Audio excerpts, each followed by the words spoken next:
Всем привет, это подкаст «Кинокрафт», наша экспериментальная разработка. Собственно, сегодня у нас в гостях Михаил Лукачевский, якутский кинорежиссер, один из лидеров якутского кино. Приехал в Уфу с картиной «Там, где танцуют стерхи».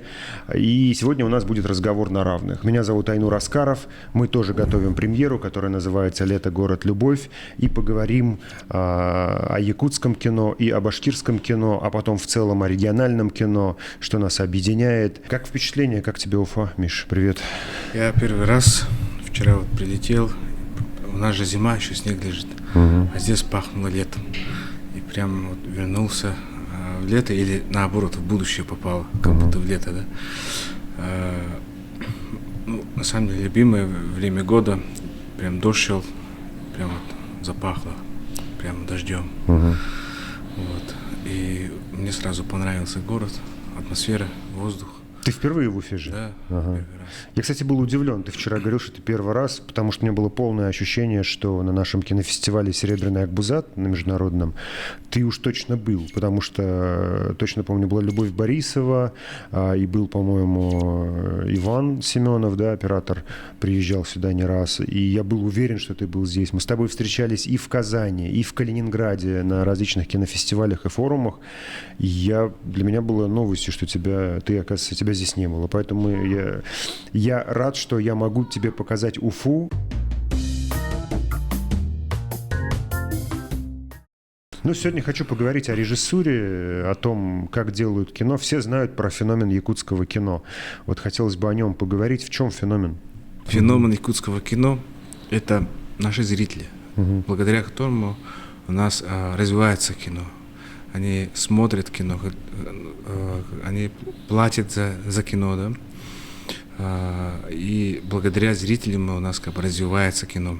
С каждым годом они еще немножко избалованные, надо с каждым годом качественнее, лучше делать. Вот. Поэтому я бы сказал, что в России есть две республики.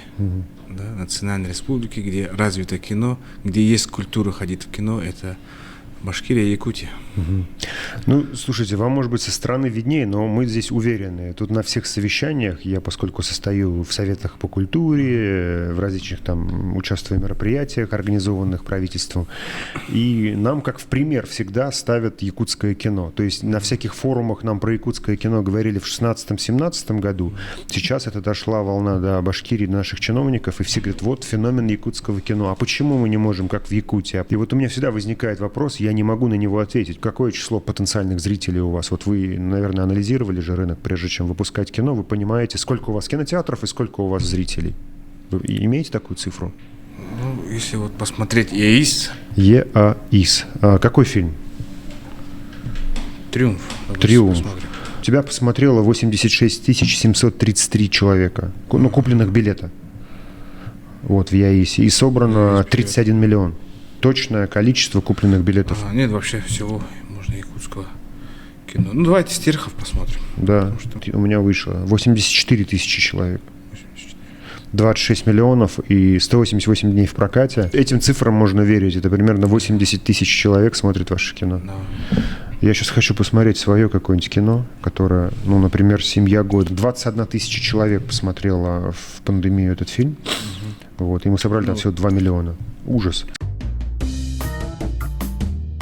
По ему приезду надо было один какой-то показ организовать нам твоего фильма. Ты бы заранее отправил, мы бы разрекламировали, как бы творческую встречу бы с тобой еще провели с показом фильма. Но или ты устал бы уже? Да, можем это осенью делать. Да, можем осенью сделать. Ближе к премьере, допустим, ближе к премьере, да? Показать кино, да. Разрекламировать.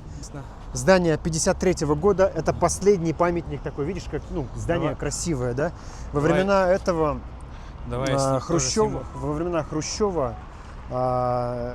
это здание чуть ли там не единственное, которое удалось, потому что, ну, из-за излишеств после там 20-го съезда разгромного, да, ввели понятие излишества и начали не разрушать, а перестали строить такую красоту, все сокращали, а это успели достроить, короче. И вот нам досталась такая классная родина, где мы проводим все свои премьеры. Я думаю, и твоя, и у тебя твой фильм. Вот здесь будем вешать большой постер. Мы обычно единый вешаем.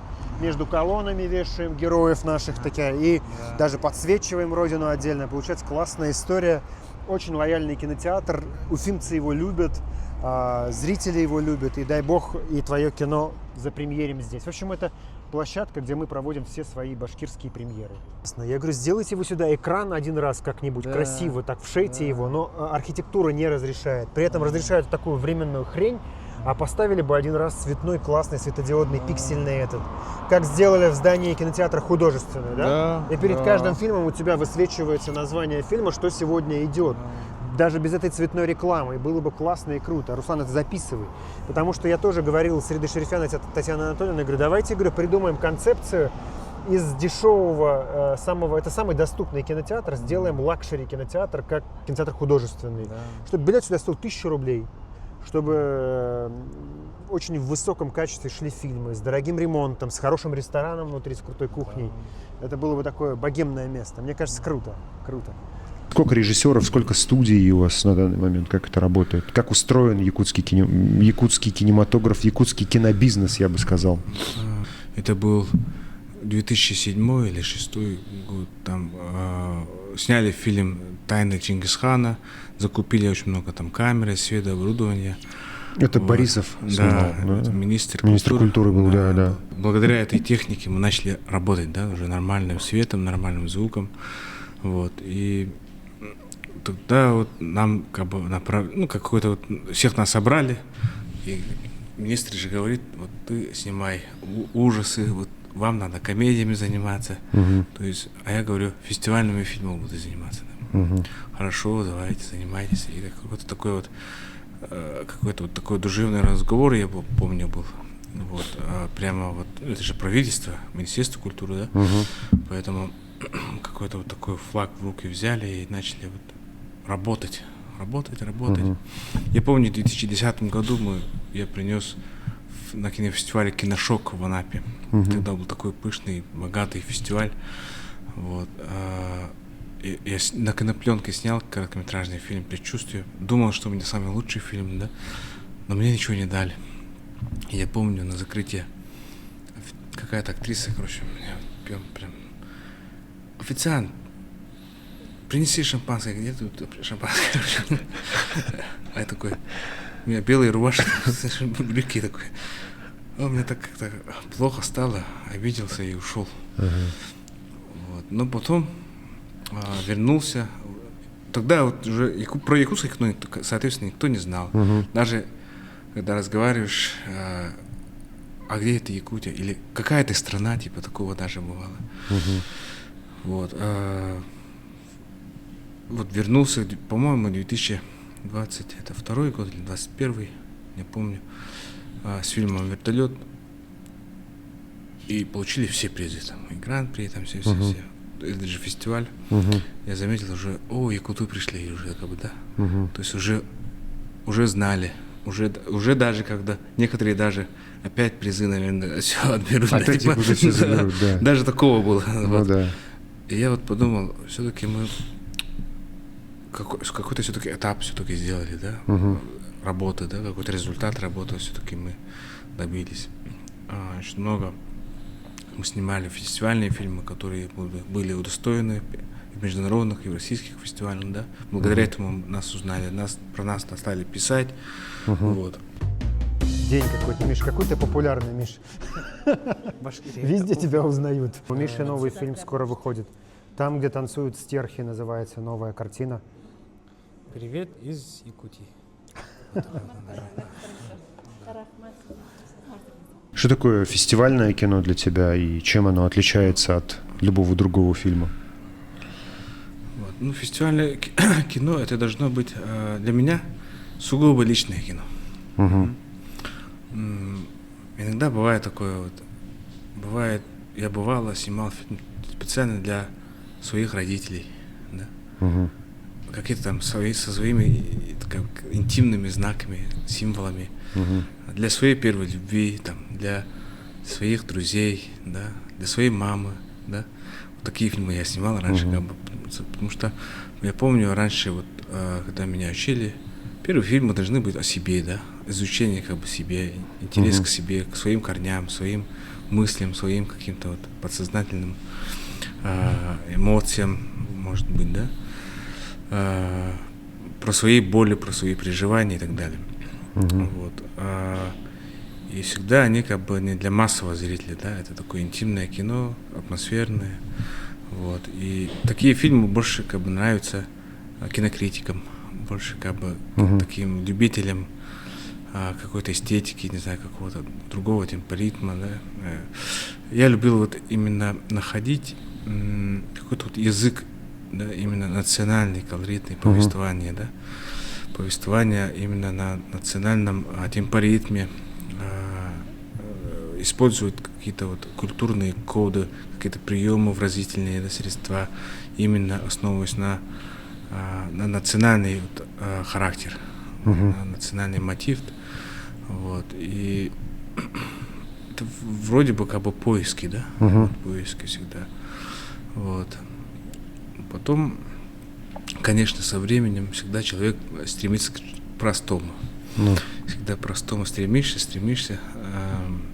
То есть сначала ты все усложняешь, потом постепенно ты становишься уже как бы но больше. оставляешь только суть, это называется. Да. И уже в последние годы я уже как бы снимаю больше как бы зрительское кино, да, для массового зрителя, чтобы он был интересным, чтобы он был как бы не только вот интеллектуальным, да, но и как бы, как говорит Эйнштейн, кино это не только там может быть искусством, но и развлечением, это может быть и аттракционом, как говорится, да.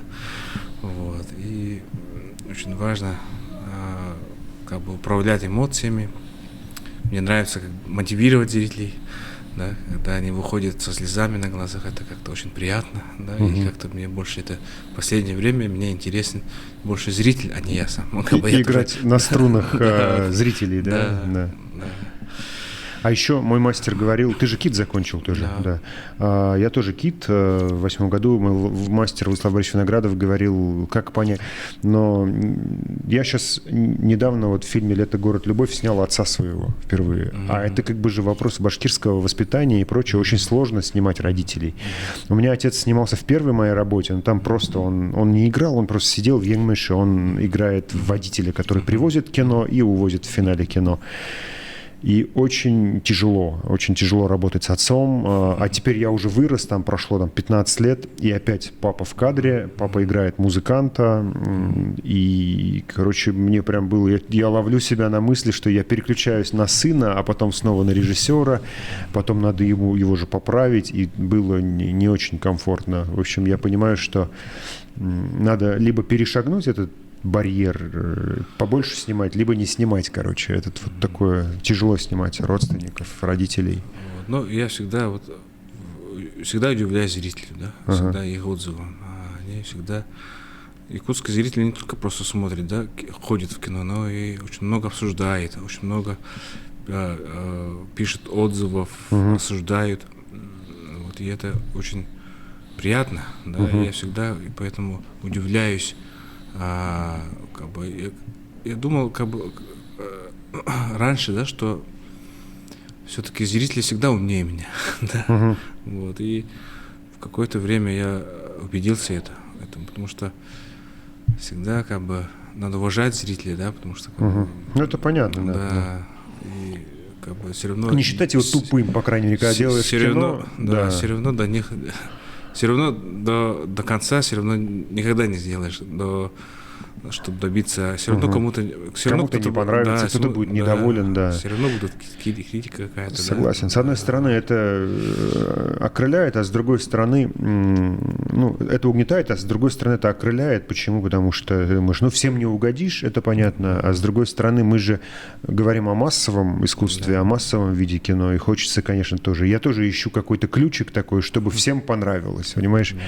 А в попытке всем понравиться можно не понравиться никому. Вот этот тоже момент такой имеется. Вот, там, я однажды думал, ну, раньше думал, что «Семья года». Вот в попытке всем понравиться я сделал кино, которое такое, типа, наоборот, всем не нравится. Хотя вот, ну, годы прошли, я понимаю, кино, слава богу, живет долго, и я понимаю, что оно живет, еще его смотрят, комментируют, звонят, благодарят и так далее. История такая. Я болею за башкирское кино, и хотелось бы, чтобы его как можно больше снималось, но, увы, говорю, иногда вот в своем отечестве пророка нет. Для меня это прям больная тема, я упираюсь в потолок, понимаешь? Режиссер моего уровня и твоего уровня не должны сидеть без работы и думать, блин, что же будет на следующий год, например. В этом году дали проект, поддержали, а на следующий год не поддержали. И что? Мне команду распускать, студию распускать? Как работать?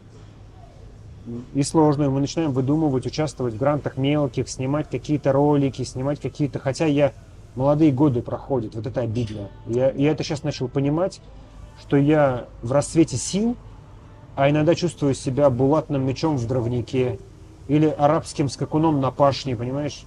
На мне скакать надо сейчас, а вы на мне там, типа, говно вывозите, извиняюсь. Это дурацкое чувство. Не самореализованность, недореализованность до конца. Вот в этом году, особенно в начале года, когда я понял, что наш проект не поддержали, я понял, что, блин, надо, по-моему, пора уезжать, подумал я, и делать другое кино за другие деньги, но это будет не мое кино.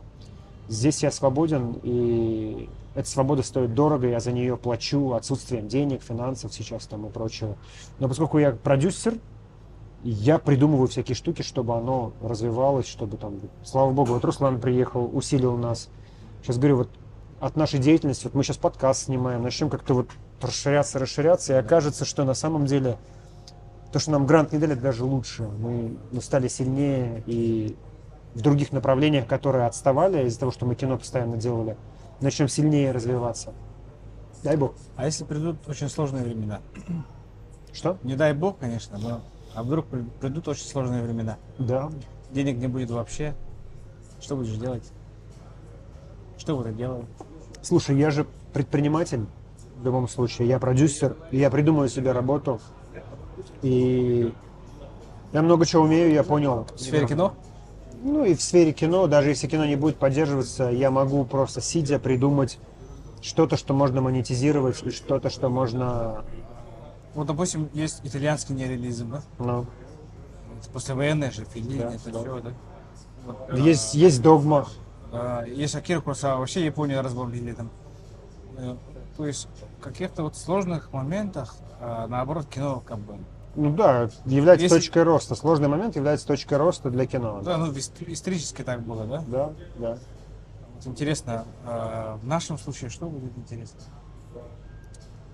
В этом плане. Ну вот вопрос, ты вот сейчас подходим к важной истории, да, когда ты говорил про корни и о том, что нужно делать кино о своих корнях и прочее.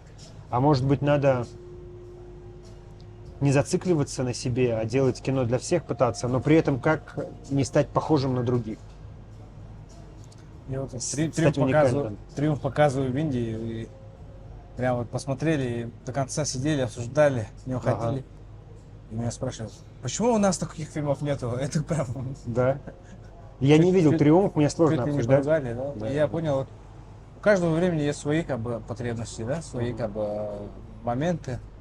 В каких-то моментах, да, нужно поддержать, морально поддержать массовым искусством, как кино. Мгм. Какие-то вот мотивирующие фильмы делать. Иногда- Народ свой поддержать. Да. Слушай, ну да, это миссия, да. Очень важно как бы почувствовать время. А Вот как помнишь- ты чувствуешь, помнишь, в чем поддержать народ? Как ты чувствуешь? Ну, допустим, фильм Анора сейчас говорят, все рекламируют хорошо. Смотрел его? Да, конечно, Ну, да. как ты думаешь, он нужен для общества? Слушай, сейчас извини, ты маленькую такую вещь сказал хорошую. Я вот прежде чем и на всех интервью сейчас тоже говорю, есть такая у нас башкирская фраза одного известного здесь управляющего, директора.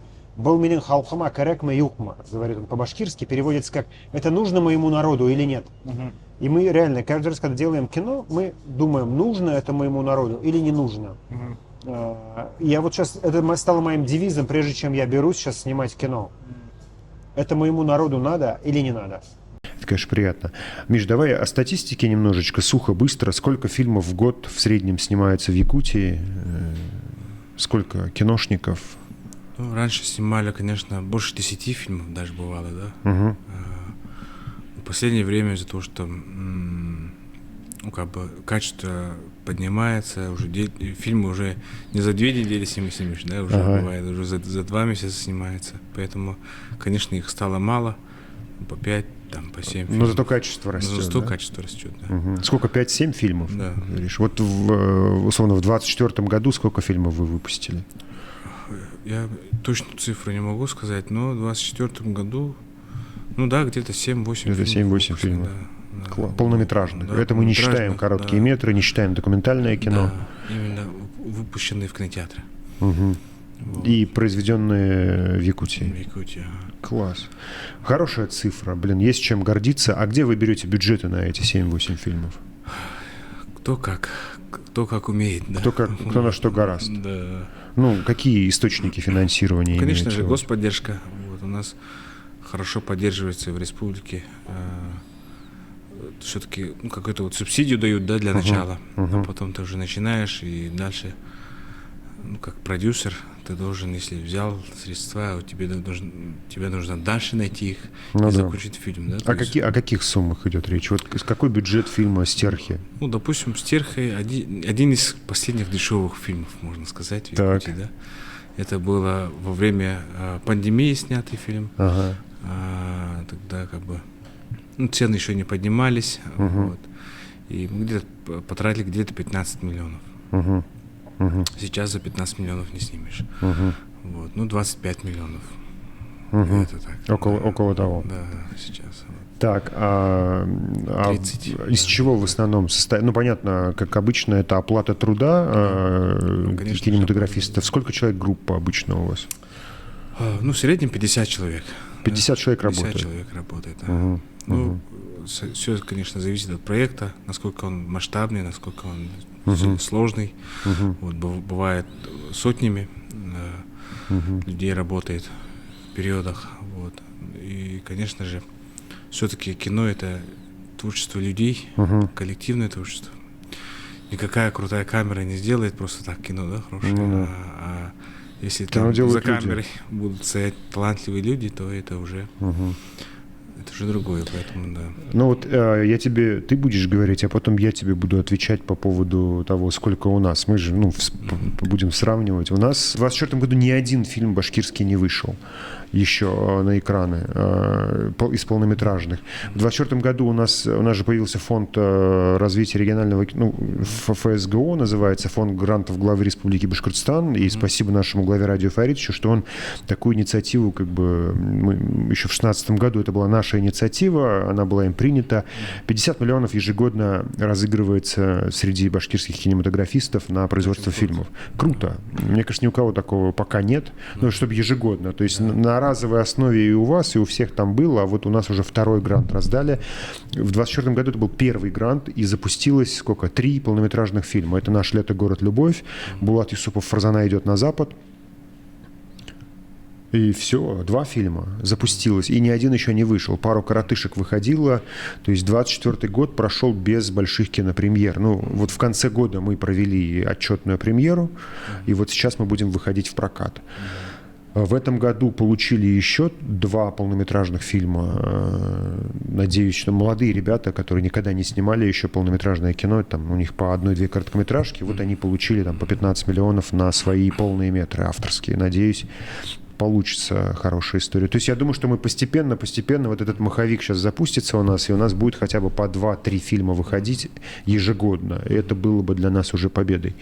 Но по бюджетам тоже. Мы сняли «Альманах» же, у нас 8 историй, 7 режиссеров, я сам по праву художественного руководителя снял 2 истории, а так 7 башкирских режиссеров мы с трудом объединили, и сделали кино, которое состоит из 8 короткометражных фильмов. За 17 смен с горем пополам еле-еле, Это очень было тяжело, очень тяжелый проект было всех собрать просто. Вот. А что касается оплаты труда, дальше, сколько стоят базовые позиции, да, типа осветитель у нас стоит 6-7 тысяч в смену, простой светик. Гафер 8-10 в смену. Фокус-пулер от 12 в смену. Гримеры тоже 6, 7, 8 в смену. Какой порядок цен у вас? У вас же просто немножко по-другому. Чтобы зрители понимали, что у тебя тоже своя кинокомпания, и вы тоже нанимаете людей. У нас немножко по-другому, да. Конечно же, в последнее время московские фильмы приезжают, вот снимают, немножко портят наших зрителей. Но у нас немножко по-другому было, да. У нас нету понятия переработок. У нас нету понятия как бы сменная оплата труда. То есть у вас Мы аккорды. договорились, допустим, со Светиком за 100 тысяч рублей. За этот фильм ты получишь 100 рублей. А если ты будешь год его снимать? Ну, Кто тебя, автора якутского, Все знает? равно как бы не будем, ну как бы понятно же, что мы будем, допустим, месяц, там, в среднем, да, полтора месяца снимать, да, и ты получишь 100 тысяч. Ну, согласен, не согласен, пойдем, не пойдем, да, вот. Ну, в основном соглашаются. Оператора там 250-300 тысяч, да. За полный метр, Да, 250-300 за полный тысяч. метр, да, то есть, У нас за короткий столько берут. да, вот. Слишком как бы за счет государственных средств не надо так избаловывать, потому что все-таки рынок маленький, да, и должна быть все-таки закон экономический, да, то есть если мы зарабатываем, допустим, 10 миллионов, то, соответственно, мы должны вот столько же и потратить, да, то есть наши бюджеты должны быть как бы адекватными. Ну да, соизмеримый с сбором Да, вашим, да. Спрос, предложение, оно должно быть как бы одинаковым, поэтому в этом и заключается вся проблема, да, что сейчас становится как бы специалистов меньше, все меньше, да, молодежь не приходит в нашу профессию. Вот. Есть энтузиазм, есть любовь в кино. Салам алейкум. Аллаху шукр. Это Василь Гафаров. Он тоже киношник, на самом деле. Как будто подстава. Он звукорежиссер кино. Композитор, да. Мы с ним начинали делать мою первую картину, которая называется «Еңмиш». Он писал звук, да. И мы просто с ним, два брата-акробата, которые жарились на солнце Хайвулинского района, снимали кино.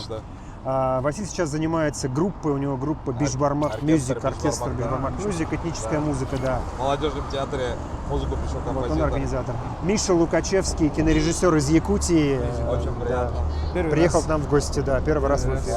Мы вот с нулевого идем и уже встречаем. Да, уже второго киношника встречаем, Серьезно, понимаешь, да? да. Что у Говорим вас о кино, мы снимаем все подкаст киношники, еще, да.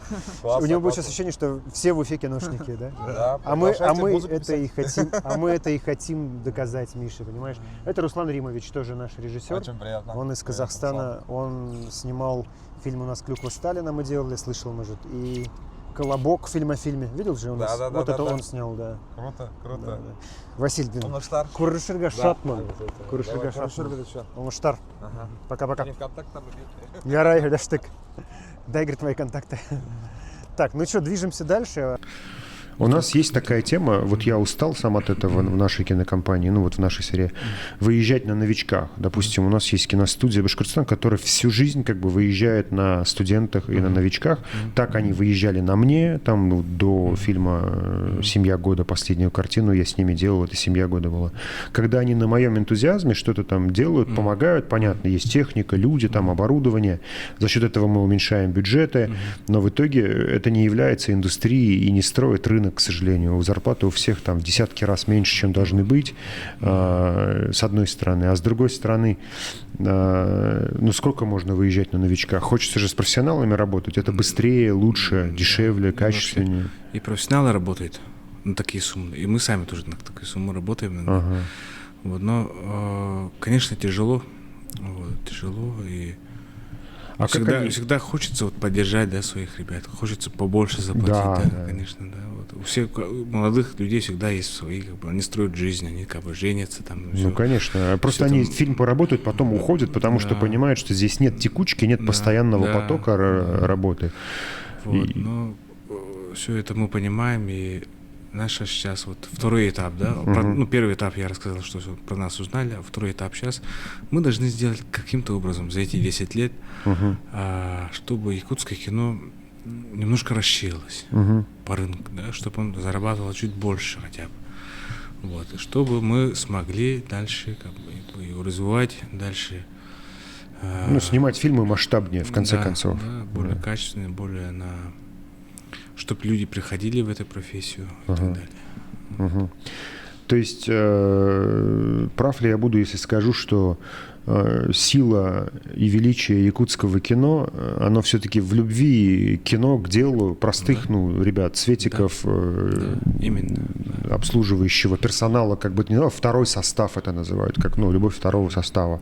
Понятно, творцы любят свое дело, свое детище, а ты делаешь свое кино, ты его любишь, тебе неудобно, оно про маму, оно про любовь, но вот за что должен любить твое кино и свою работу какой-нибудь осветитель, который в холод, в мороз или в грязи под дождем таскает грузы, да, он же тоже, я тоже считаю, что вот культивирую это на своей площадке, чтобы даже светики таскали сэндбэги, с любовью это делали, не бросали в размах, да, а чтобы это было вот, ну, чувствовалась любовь на площадке, тогда, мне кажется, именно в этом секрет хорошей работы. И именно, кстати, поэтому с нами тоже любят работать, что у нас атмосфера на площадке такая максимально дружеская, и мы там уважаем. Нет рабов на площадке у нас, мы все равные. Даже какой-нибудь, ну, осветитель может подойти мне и сказать: слушай, а давай вот здесь вот так получше сделаем. Бывает Я говорю, конечно, давай сделаем. Слушай, класс. Михалков об этом тоже говорил, что ему там Светик какой-то говорит, что, слушай, вот здесь бы вот так. Он говорит, молодец, это твой кадр. Вот всем, я тебе его дарю, это твой кадр. Он говорит, я тоже эту фразу использую,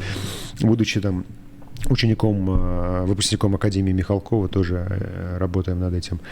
Какие у тебя ожидания по поводу твоих стерхов? Мы, кстати, посмотрели это кино с детьми, нам очень понравилось. И удивительно, что зерно, которое ты посеял в наших детях, ну, как автор, оно через неделю прорвалось. И страх потери, и наши дети, там, сколько, 13 и 7 девочки, они начали какие-то вопросы задавать, которые, я понимаю, что они родились у них впоследствии рефлексии над твоим фильмом.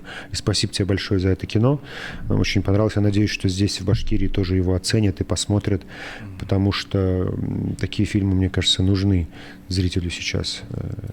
Вот. Ну, какие ожидания по сборам? допустим, Что бы ты хотел в идеале? Я даже вот кинематографист, да, но я очень мало знаю про башкирское кино. Вот, допустим, здесь, наверное, тоже про якутское кино, наверное, мало что знаю. Да, наверное? Все говорят про него, но никто не смотрел. Да, У меня такое да, чувство. да, Все говорят, вот, да. якутский. Я говорю, вы смотрели что-нибудь якутское? Я-то смотрю, ну, просто должен это видеть. И дело в том, что у нас страна большая, мы все разные, Да. все интересные, мы Да. все красивые, мы богатые, да, по культуре, да, по своим Духовно, духовности, по своему мировоззрению. Но вся проблема, что мы, каждый регион варится в собственном соку сами по себе. Да? То есть мы сами якутское кино снимаем на якутском языке, своим же зрителям показываем, также зарабатываем и так же живем. Да? То есть все локально, все только интимно, сами по себе. Да? А также есть вот здесь, да, все происходит. Но мы же сейчас же политика идет, что мы должны объединяться, что мы должны должны быть едиными, что мы друг друга должны друг от друга интересоваться хотя бы, да. Ну да. Поэтому я вот приехал с предложениями, да. Давайте покажем якутское кино здесь и башкирское кино там. Да? А не просто так показать, да, лишь бы показать, а как нормальные люди его рекламировать, да, про него рассказать, какие-то вот пропагандические работы. Потому что даже у нас в Якутии, да, если выпускаешь фильм, для своих же, да, мы как минимум 1 000 000 рублей вкладываемся на рекламу.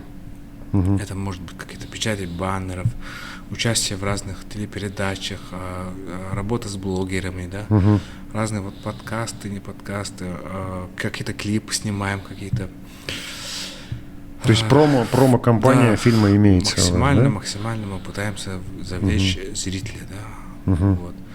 А если вот мне очень интересно, да, вот приехать с якутским фильмом, можно даже перевести на башкирский язык. Да, интересно очень, да, это как будет выглядеть, мне самому интересно, да, как это можно вообще рекламировать. И если у нас что-нибудь получится, если мы найдем какую-то формулу, да, нам кажется, про это надо уже проект сделать, и про это надо рассказать всем, требовать, чтобы эту формулу, этот проект поддержали. И мы с вами будем дальше развивать эту тему. Выйти на другие регионы. Вот. И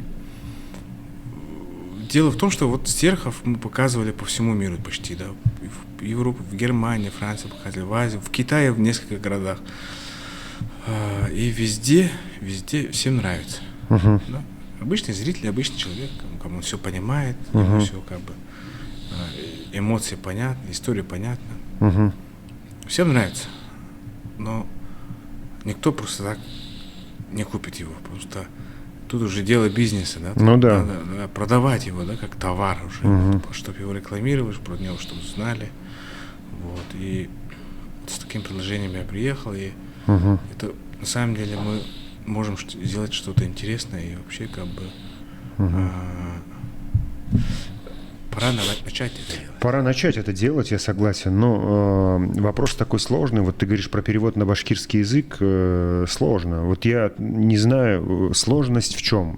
Перевести — это классная идея, и там 20, 30, 40, а может быть 100 башкир тебя поддержат и будут на руках носить и говорят: вот молодцы вообще, Миша такой молодец, перевел вот якутское кино, смотрите, и вот такая. Но будут ли смотреть, я не знаю. Это вот прям, знал бы я бы сам так сделал, понимаешь? Я пытался делать по-разному. Мой отряд «Таганок» мы сняли на башкирском языке по Мустаю Кариму.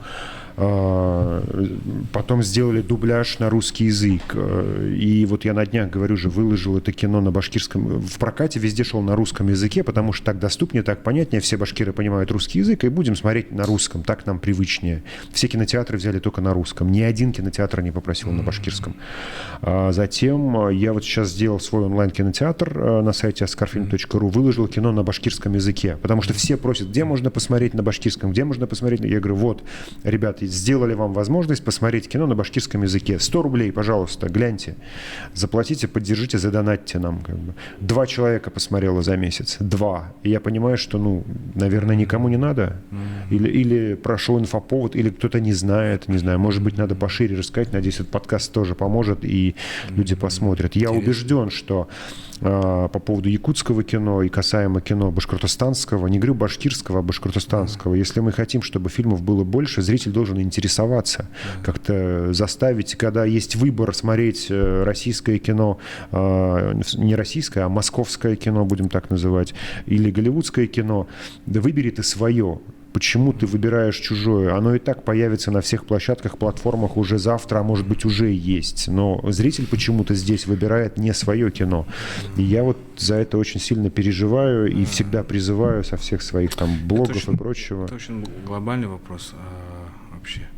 Это вопрос глобализации, да, я согласен. Да, я, допустим, снимал пару фильмов у меня есть на русском языке. Угу. Но лица азиатские, Ну, а говорят на русском языке.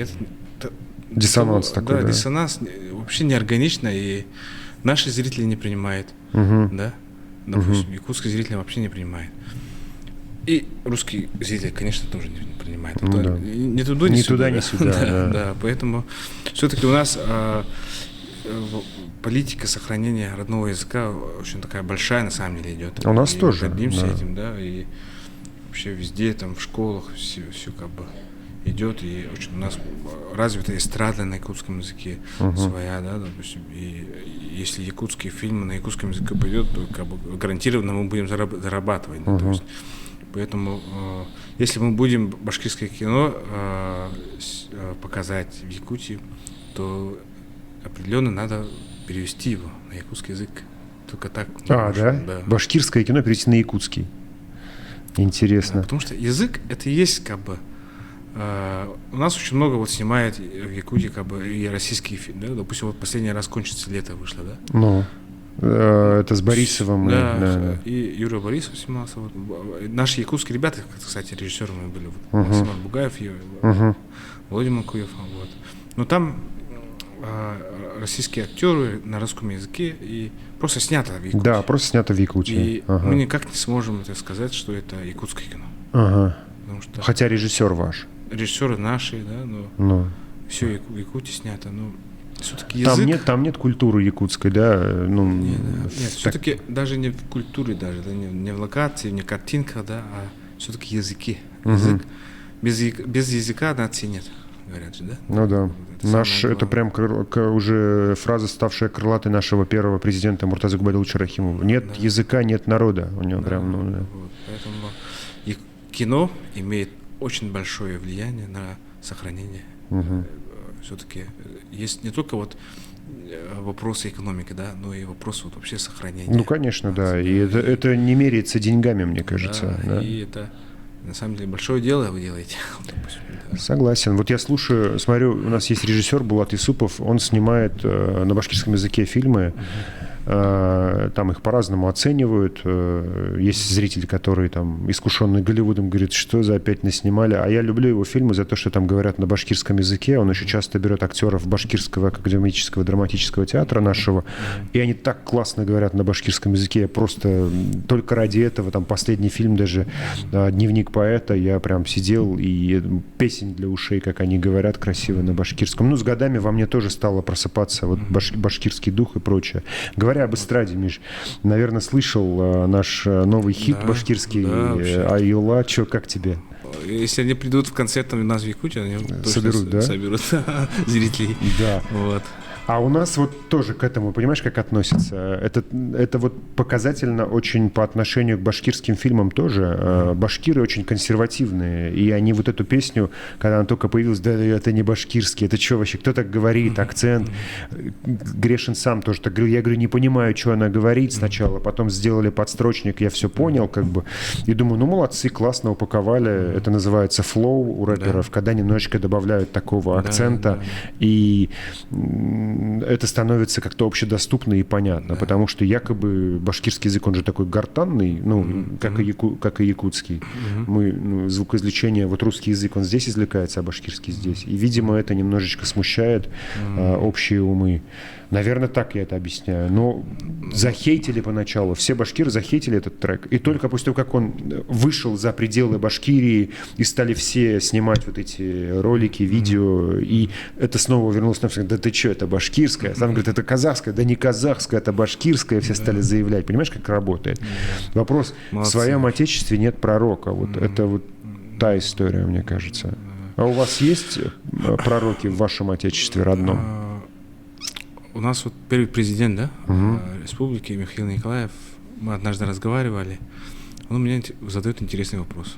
В чем разница американского кино и российского кино? Говорит.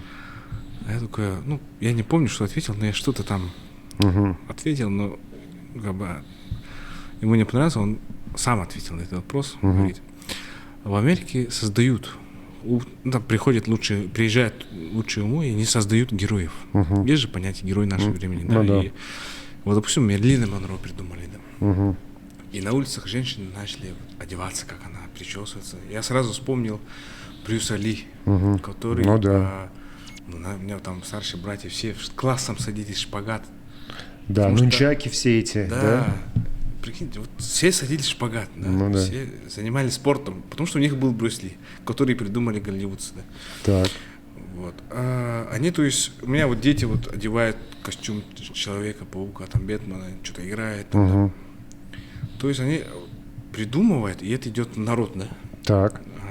А у нас что? Мы берем, наоборот, Оттуда и делаем кино, да? То есть большая разница на самом деле, да? Ну да. Для чего мы нужны вообще, да? Как бы. А как ты, кто герой сегодняшнего времени? Вот я еще думаю, Ай? вообще вечный вопрос, может. Вечный вопрос, да. Я тоже считаю, что для режиссера это вообще вечно. Кто герой сегодняшнего дня? Какой он? Типа, вот в 2000-е был там Данила Багров. Простой русский парень, который все быстро, четко решал и полубандит, по сути. Балабанов вообще же снимал фильм про бандита, а он стал героем, ты понимаешь? Да. Типа справедливый. Там, Справедливый. Там, да. Такой взял из всех крутой, там, что слабый человек может стать сильным, потому что у него правда. Да. Герой времени. Кто герой сегодняшнего дня, я не знаю. Мы всегда в поиске его, и даже сформулировать сложно, кто герой сегодняшнего дня. Кем хочет стать молодежь, допустим? Да. К чему она стремится. А может быть, наша вина в этом, что у нынешней молодежи Не дали, нет не вот дали определенного героя. Не, он есть, надо его нащупать, он есть. Молодежь же хочет быть на кого-то похожей. Особенно сейчас, мне кажется, в поколении зумеров это есть, эта история, когда они же немножко, знаешь, за душу больше, они даже не за деньги уже, они больше о личном комфорте.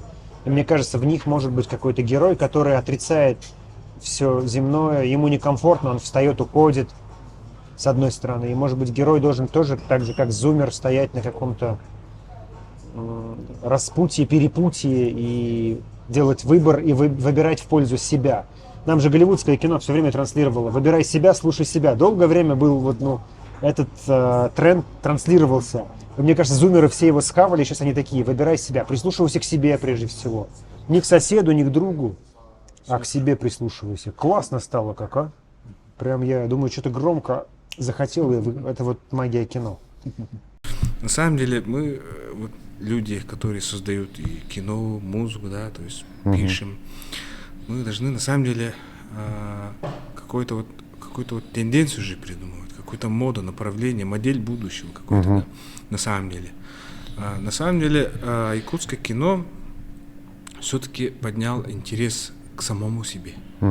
Всегда же интересно же самому себе, про себя, да, посмотреть. Ну да. Кто я, да, откуда, с чем, все это, как бы много вопросов, и всегда это интересно. Да, и это от личности потом выходит на семья, на регион, на коллективное это подсознание, сознание. И все-таки, когда на якутском языке кино о себе, о нас идет, да, это уже самому интересно. То есть ты уже, то есть это уже тенденция такой вот интерес к себе, самопознание, да, такое вот, да, идет. И мне кажется, вот надо настырно снимать на башкирском языке и про себя, и больше таких фильмов про поиски себя. Да. Мне кажется, это могло бы поработать, потому что мы так пробовали, это сработало. Вот. Потому что это как бы это человеческое как бы качество, да, изучать себя. Вот. А звезды есть у вас ваши? Кинозвезды имеется в виду? Конечно, кинозвезды есть, и даже и блогеры есть, и все есть. Все есть. Все свое. Но только там. Да. Все локально. Вот. И у вас тоже есть свои, как бы, да, тоже. Не, ну у нас которых у нас не знаю. Да, у нас, я не скажу, что есть кинозвезды, институт там звезд такой, да, кино. Музыкальные, понятно, у нас Уфа город очень музыкальный и земля благодатная, там рэп-рок, просто колыбель рэпа и колыбель рока Уфа, а вот колыбелью кино, к сожалению, пока не получается. Тоже, да. Тоже из Уфы вообще. Да все, я говорю, половина из них, половина из них инагенты, да, и прочее, и рэперы, и Моргенштерн, и Фейс, и там, и Шевчук, и Пицца, и Земфира, и кучу народу, просто куча народу. Лаут, Томас Мраз, и можно очень долго перечислять эти имена, и все там так или иначе популярны. Но вот кинозвезд нет. Нет своих, понимаешь, актеров, которые бы вдруг стали звездами кино. Я вот за этим тоже борюсь, бьюсь, пытаюсь там давать им яркие роли, делать из них звезд. Я не знаю, как это сделать. Фильмов просто должно быть больше. Да, наверное, со временем это придет, когда начнут сниматься больше. Что тебя вдохновляет, кроме языка? Вот ты говоришь, язык, культура. Над чем сейчас работаешь и что тебя вдохновляет на новые картины? Вот, и понимая, что кино, являясь массовым искусством, все-таки я какие-то вот большие какие-то вот задачи ставлю, да, перед собой. Вот сейчас мы написали сценарий, который называется «По ту сторону войны». Как бы мы можем получить какие-то средства, как бы, связанные с 80-летием Победы, да? Но мы написали сценарий про тыл, да? Вообще якутский народ потерял одну треть своих людей в это страшное время. Маленькая часть на фронте, в основном в тылу от голода, от холода. Вот. И всегда есть же такое, вот говорят же, история всегда повторяется, всякое может быть, да, в будущем. Никто не знает, но предупредить, подсознательно как-то рассказать, чтобы иммунитет самосохранения был, да, чтобы мы не забывали какие-то прошлые ошибки. Об этом нужно рассказывать, да, массово рассказать, чтобы они посмотрели, чтобы это не повторилось, да. И вот сейчас у меня вот такая вот задача я прям горю этой идеей, сейчас готовимся уже, готовились морально, ищу финансирование и так далее. Надеюсь, сниму этот фильм. Вот. Ну, не просто как бы заработать деньги, там, не просто так, а как-то, чтобы у него была большая задача вот этого фильма. Да. Вот. То есть по форме это, ну, тыл во время Великой Отечественной войны. Да. Ага. А по содержанию, по внутреннему событию это сказать, что это может повториться аккуратно. Да, да. Ну да. Да. Но история на самом деле о другом. Ага. О девушке, которая умеет петь. Ага. Красиво. Да? То есть, вот, допустим, вот «Стерхи», да, этот фильм, допустим, там же умирает мама. Угу. Но это же не страшное кино. Угу. Это трагедия страшная, но мы рассказываем его не страшным, а красивым. Допустим, фильм «Титаник», да? Угу. Это о чем фильм? Где корабль утонул, и там несколько тысяч людей погибли, да? Это же страшно на самом деле, но кино же о светлом же, да? То есть всегда надежду надо ставить на первом плане всегда, да? То есть на фоне страшного она как бы все равно будет выглядеть как бы сильнее. Вот. А откуда эта история? Это экранизация, да, по поводу «Стерхов», если возвращаясь, Да, про мальчика, да, который... У нас есть человек, Иван Ионович Дишковский, католык Иван. Это католык, это Стерх, да? Ага. Иван Стерх можно перевести, который свою жизнь посвятил вот именно вот изучению вот краснокнижных птиц, в том числе и стерхов. Вот. И это реальная история. Он увидел вот стерхов танец и стал на ноги, и вот это все вдохновило. У него очень большая как бы просветительская работа в республике. Он много ездил по республике, школам, рассказывал про свою жизнь, историю. Вот. И он написал книгу, и из 13 страниц этой книги мы сняли фильм. Вот. По первой части, получается. Да, Ага. вот. Да, да. У нас тоже есть, как, кстати, работаете, ну, я вот начал говорить, у нас есть по своей литературе, экранизации и так далее. Часто у вас экранизируют свое или все-таки авторы придумывают Сейчас свои фильмы? Думаем, да, над тем, что у нас как бы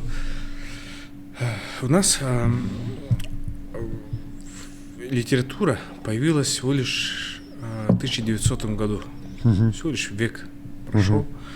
Вот. И очень много писателей появились, очень много произведений.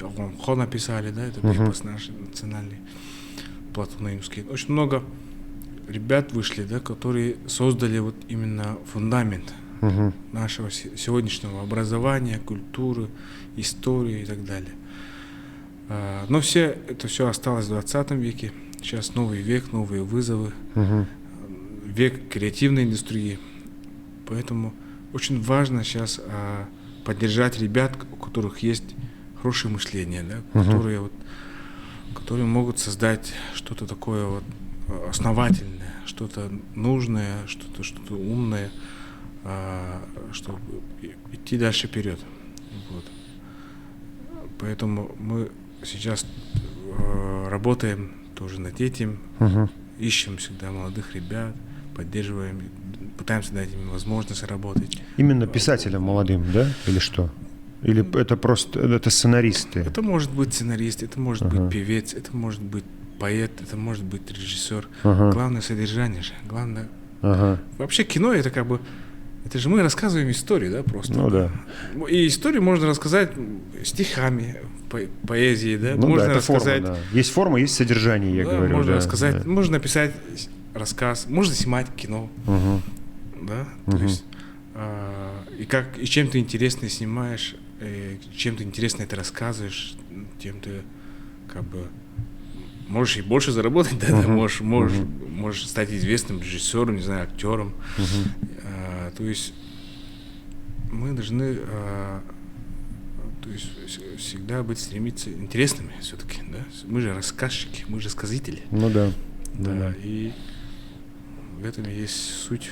А у нас в Башкирии есть классики литературы, все-таки башкирской, да, и там один из них, там один из самых ярких и больших, это, наверное, Мустай Карим, чья фраза, кстати, вот здесь написана, фраза Мустая Карима.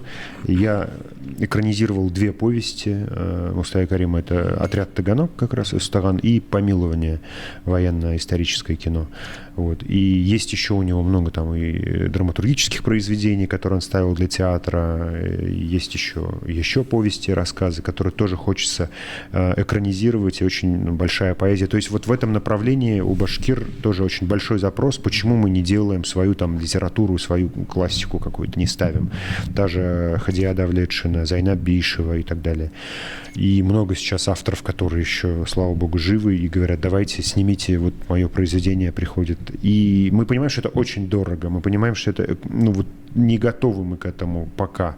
И, может быть, даже зритель не готов, прежде всего. Был бы готов зритель, был бы готов за это платить. Мне хочется проверить, сделать какой-то краудфандинг, не знаю, посмотреть, сколько вот вы готовы заплатить, чтобы увидеть это кино. Потому что сидеть и говорить, дайте кино, про Салавата хочу, про Уралбатыра хочу, это как бы такая вещь. Говорить может каждый. Подними свою задницу с дивана, пойди, купи хотя бы подписку, либо пойди в кинотеатр, посмотри. Вот пока что-то с этим сложновато, касаемо национального контента. Как только речь заходит вот с одной стороны мы говорим, что звезды не собирают, люди идут на историю, но все равно, как рекламный повод, и кинотеатры берут только истории, в которых есть, в плакатах есть известные лица, да, но с другой стороны, это тоже не является гарантом того, что люди пойдут. Вот, как это работает? Я не понимаю у нас, пока. Слава богу, повезло с кинотеатрами, кстати, да. Угу. Есть у нас хорошие ребята, Георгий Николаев, допустим, да, которые болеют якутское кино. Они, это который директор кинотеатра Лена, да, всем известный. Максимально ставит да. якутское кино, да, какое-то время они заставляли зрителей смотреть якутское кино, да. И потом сейчас они, вот кинотеатры, когда выходит якутское кино, они тоже зарабатывают, и поэтому... То есть... Ну, они же ваши компаньоны, половину-то забирают они. Должна быть компаньонское отношение. Конечно. С кинотеатрами, да, тоже с ними надо очень хорошо работать, чтобы у них тоже была какая-то, не просто заработать деньги, да, не просто там оплатить свой персонал и содержание, а миссия должна быть какая-то миссия, да. Согласен, да. Ты веришь в магию во время съемок? Бывают магические моменты? Бывает, очень много бывает. У нас очень много. Я думаю, вообще кино — это шаманизм немножко, режиссура — это шаманизм немножко. Вообще как бы дело тонкое. Последний раз было очень явно и открыто на съемках фильма «Лето, город, любовь». Мы снимали эпизод, новеллу «Химические связи» с режиссером Виталием Дудкой. И все, они уже приезжают, актеры приезжают. Только 2 дня есть у нас на эти съемки, а эти 2 дня показывает просто ураган, ливень страшной силы, и типа, все закрыто. СМС-ки от МЧС приходят, что будьте осторожны, в ближайшие 2 дня страшная погода. А у нас там солнечная история должна быть. И так вот, погода держалась 2 дня ровно, 2 съемочных дня. Первый нормально, там к концу начало шатать. Смотрим на завтра, 100% дождь все показывает. Мы на свой страх и риск говорим, нет, давайте поедем, там посмотрим, что будет. А в интернет войти нет возможности, все на улице, тачки гоняют по этому. И в итоге весь день было солнце, вот прям, когда мы камеру останавливаем, тучи набегают, приготовились, включаешь, у тебя раз солнце, сразу все светит красивое. И до конца погода держалась, режиссер сказал, стоп, смена, снята. И пошел такой силой ливень, что машины, это было в Черняковке, боком поплыли, все затопило, короче, и дождь шел всю ночь, это был страшный поток. Просто погода держалась до последнего. Это были последние съемки, короче, наши из этого альманаха, и, конечно, удивительно. Так происходит, 2 дня, когда ты реально вовлечен. Да. Когда у тебя глаза горят, когда ты волнуешься, когда у тебя есть боль, кстати, да. Вот, и как будто природа помогает, да. Ну, здорово. Слушай, у нас для тебя небольшой подарок. Как раз-таки бренд, который наши друзья, башкирские ребята, которые делают тоже, обращают внимание на любовь к корням и так далее. Мы тоже это культивируем и стараемся, чтобы люби себя сначала, полюби себя, как говорится, а потом тебя все остальные полюбят. Вот об этом, Да. наверное, какой-то месседж и нашего сегодняшнего разговора, и удивительного этого бренда. Да, вот футболка этих ребят на мне тоже, и тебе тоже хотим подарить вот ничего себе. такую футболку от бренда Ярату. Тут ты можешь посмотреть, да, сделано в Башкортостане. Люби свои корни, видишь? Сегодня прям просто Мы к этому пришли. мы к этому пришли, да, и для Спасибо тебя подарок, да. Как будет по-якутски любить? Тапта. Тапта. Тапта. Именно любить тапта. По-башкирски будет ярату, любить. Да. Так что давайте, Ярату. да, любить свои корни, любить свою культуру, любить свое кино прежде всего, платить за него, проявлять любовь деньгами. Я так ко всем зрителям своим обращаюсь. Я говорю, проявляйте любовь деньгами. Любить бесплатно легко. А вы, покажите что-нибудь, не знаю, проявите свою любовь. Спасибо большое, Миш, что приехал. Я надеюсь, поработаем. И уверен, твое кино найдет путь к сердцам наших зрителей и максимально широко прокатится по Башкирии. И потому что все говорят про феномен якутского кино. И я думаю, что у них есть прекрасная возможность убедиться в этом воочию с больших экранов кинотеатров. Спасибо. Это будет очень интересный эксперимент. Да. Спасибо. Спасибо вам тоже. С вами был Кинокрафт, подкаст о том, как мы делаем кино не где-то там, а здесь, у себя дома, для своего любимого зрителя. Оставайтесь с нами, подписывайтесь на наши каналы. До скорого, пока. До встречи!